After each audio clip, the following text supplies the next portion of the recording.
There's our recording. So, Okay, we're recording. Here we are. Hi, Kitty. hi, Joe. How are you doing?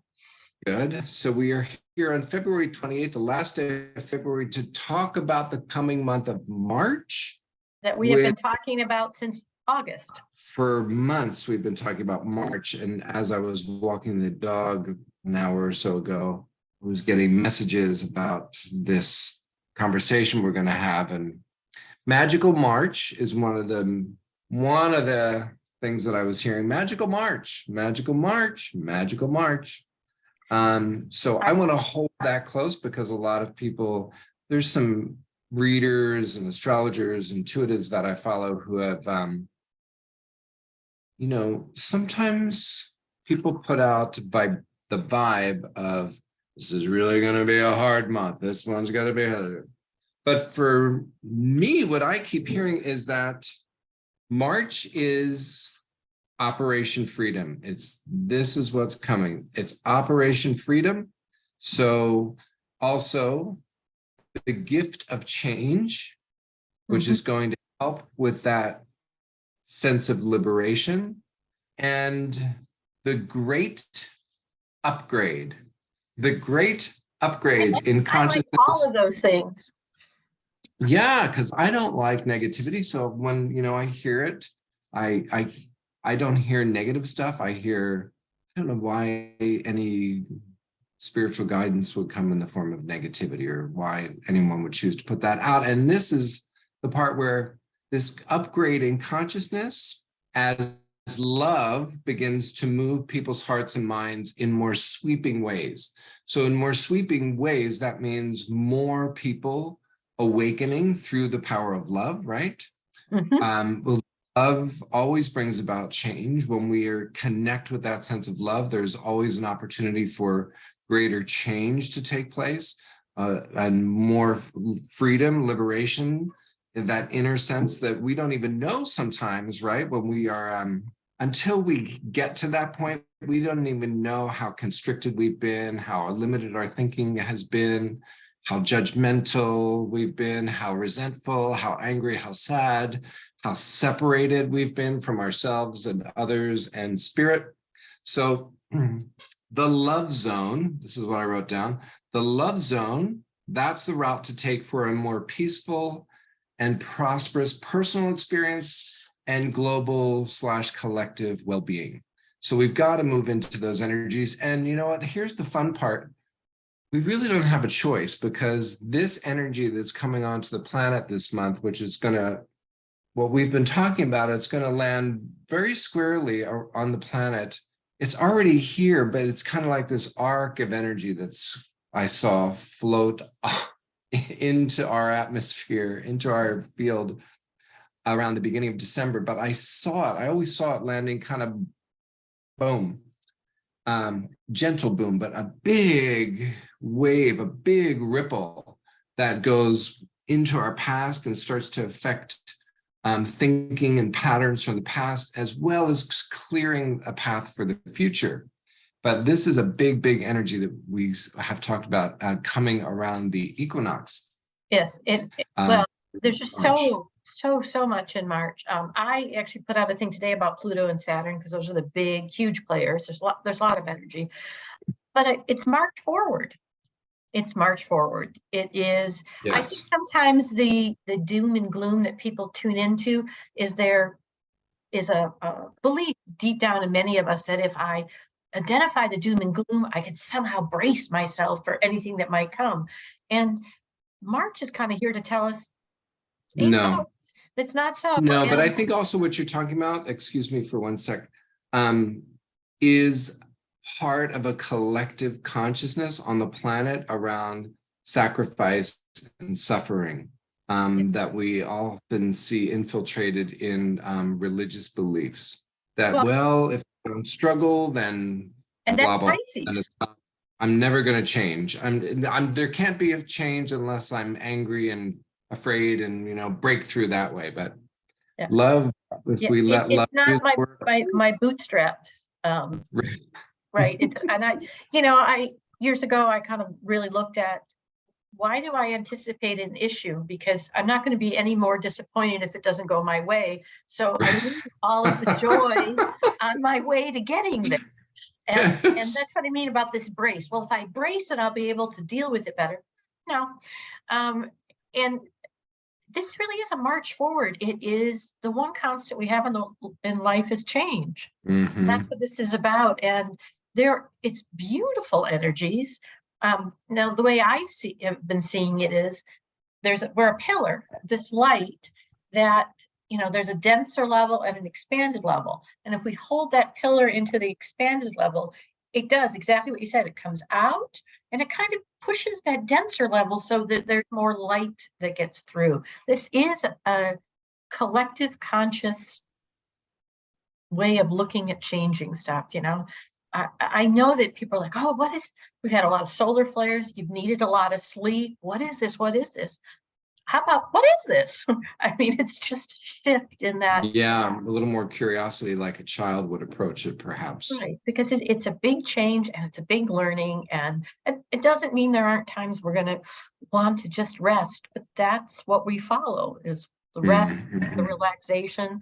Things will come up and we can let them go finally, we don't, Yeah. grace isn't necessarily needed at all One times. of the other pieces of this that I heard that you're reminding me of that I didn't fully write out was this, when we say going with the flow.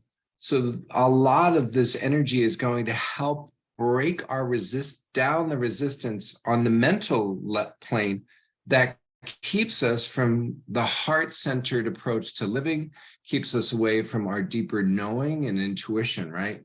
So much is going to be cleared away. I think this is going to be a super duper exciting time. I think that March, this energy that's coming in is going to set us up for the next several years.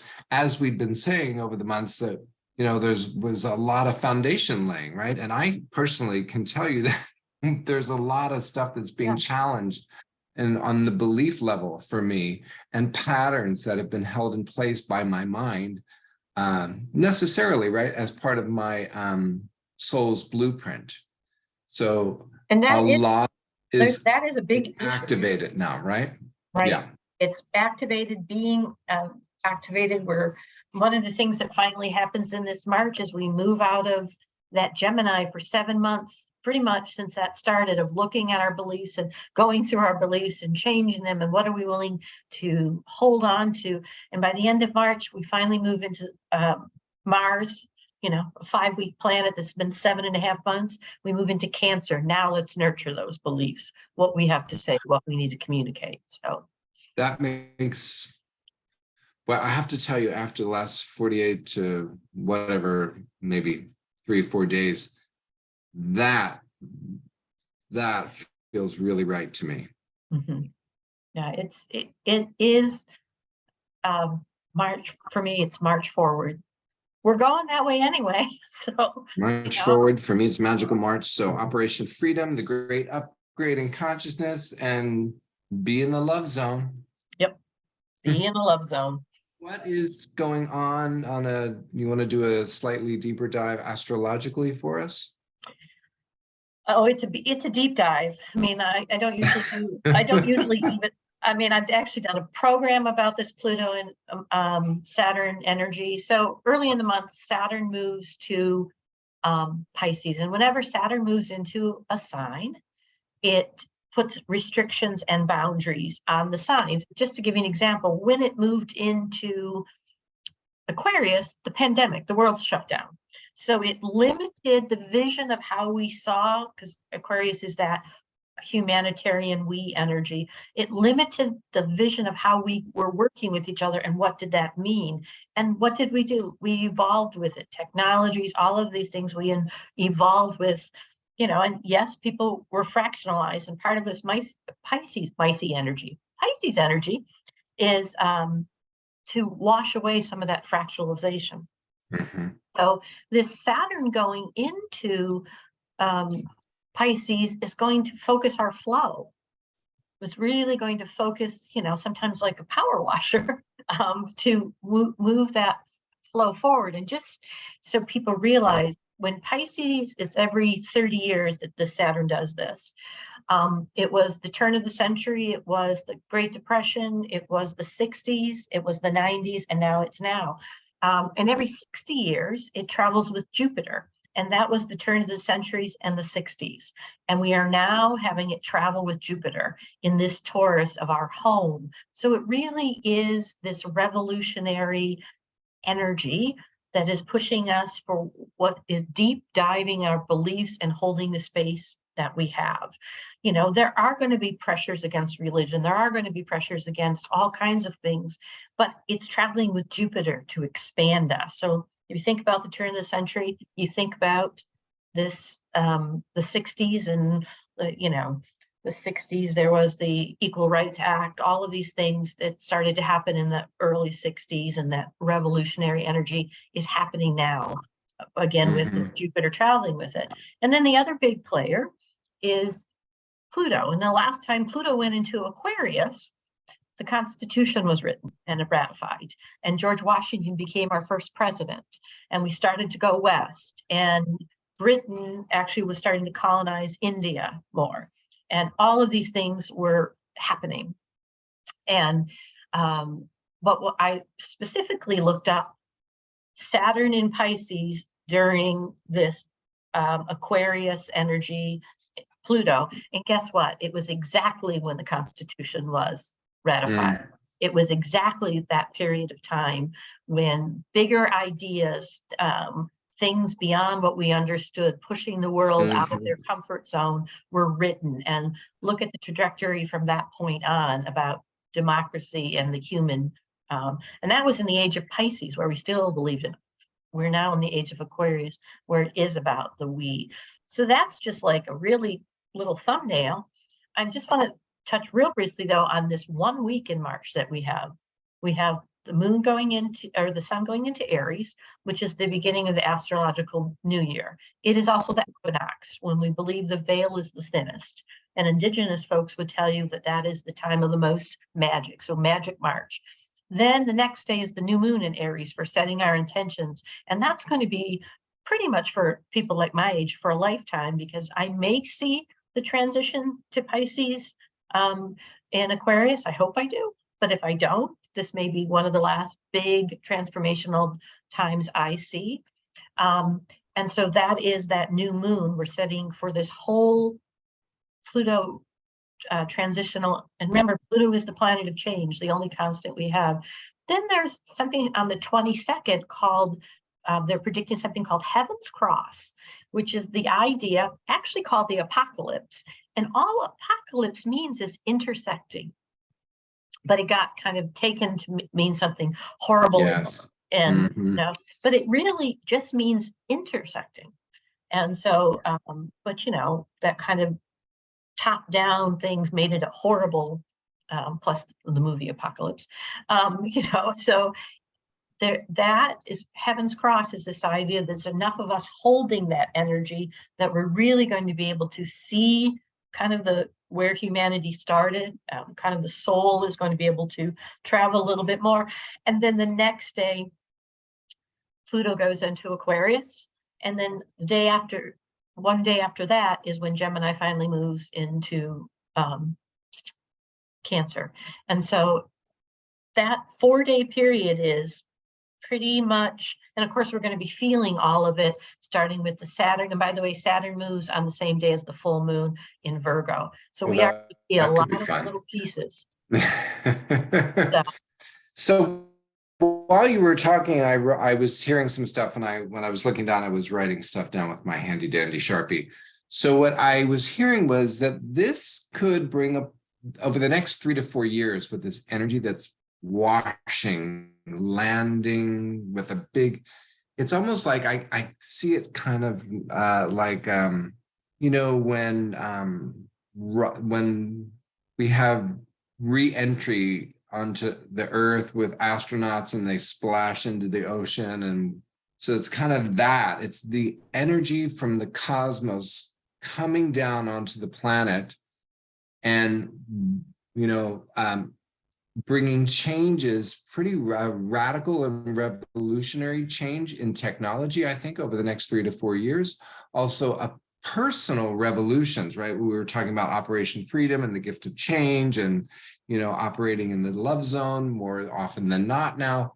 But this personal revolution over the next 3 to 4 years. But also that if there's going to be personal revolution happening, there's got to be a revolution in governments as far as revolutionizing, changing radically for the good of all, moving into more, I'm going to use the word democratic way of operating, right?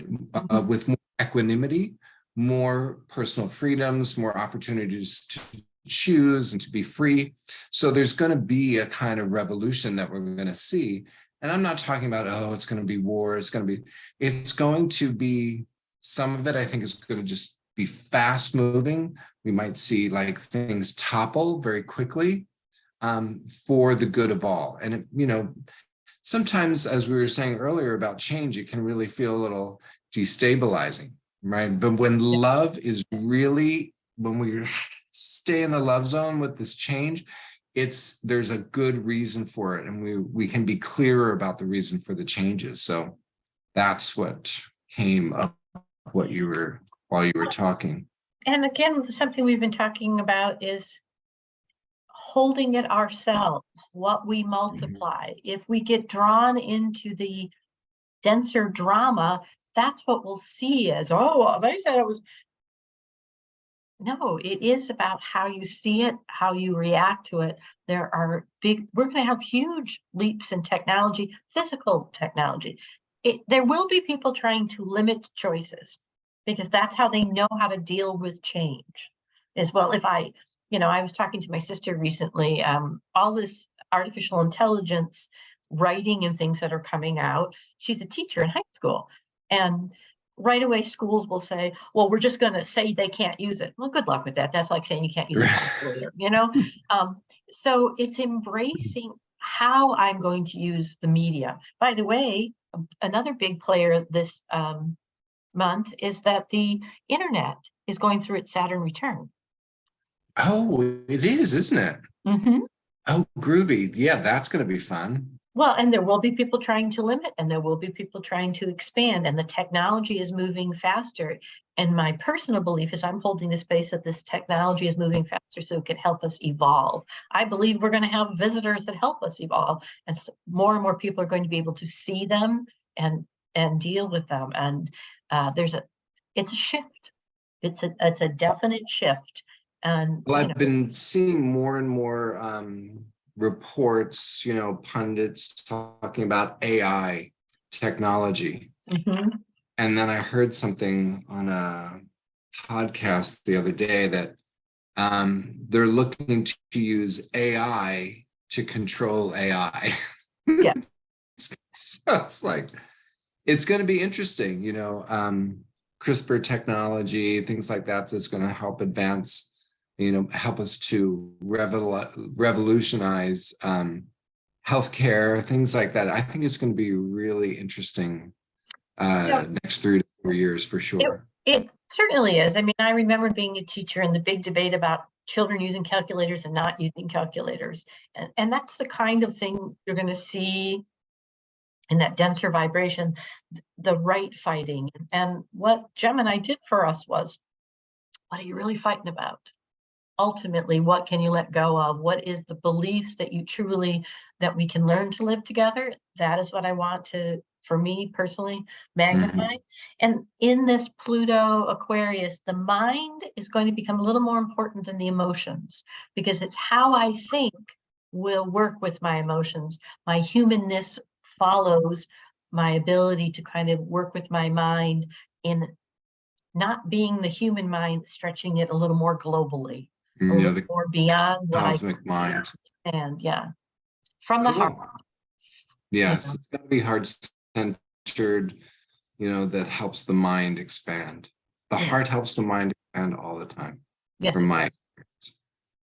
All right, are we? I think we're complete. I think we're complete. I think we'll be on the middle of the month going before that week going, here we are. Yay, let's have a party. Yes, and I think some people are going to say, "Can we put the brakes on?" And other people will say, I'm taking my foot off the brake." Right. So, And, you know, like I said, for me, I see people who, especially a few astrologers, I'm like, dude, you know, or dudess, you know, chill out. Like, oh, I think it's going to be this and the world's okay. And I'm like, okay, it mhm, might be, and if that's where you're sending your energy. But, yeah, be you know, mindful. there's also, I mean, look at what was created the last time Pluto went into Aquarius. A little country that shouldn't have won its independence, that And should therein lies that whole thing around personal revolution leading to global revolution and resolution, right? So, right. and And resolution meaning things are resolved, but also the the the the lens that we're now looking through, the resolution yes, that we're seeing things through. Yeah. and Okay, cool. we're focusing our flow. There's our Saturn. We're focused the There you flow. go. So, all right. Thanks, Joe. All right, much love you. Take care, guys. Bye now. Bye.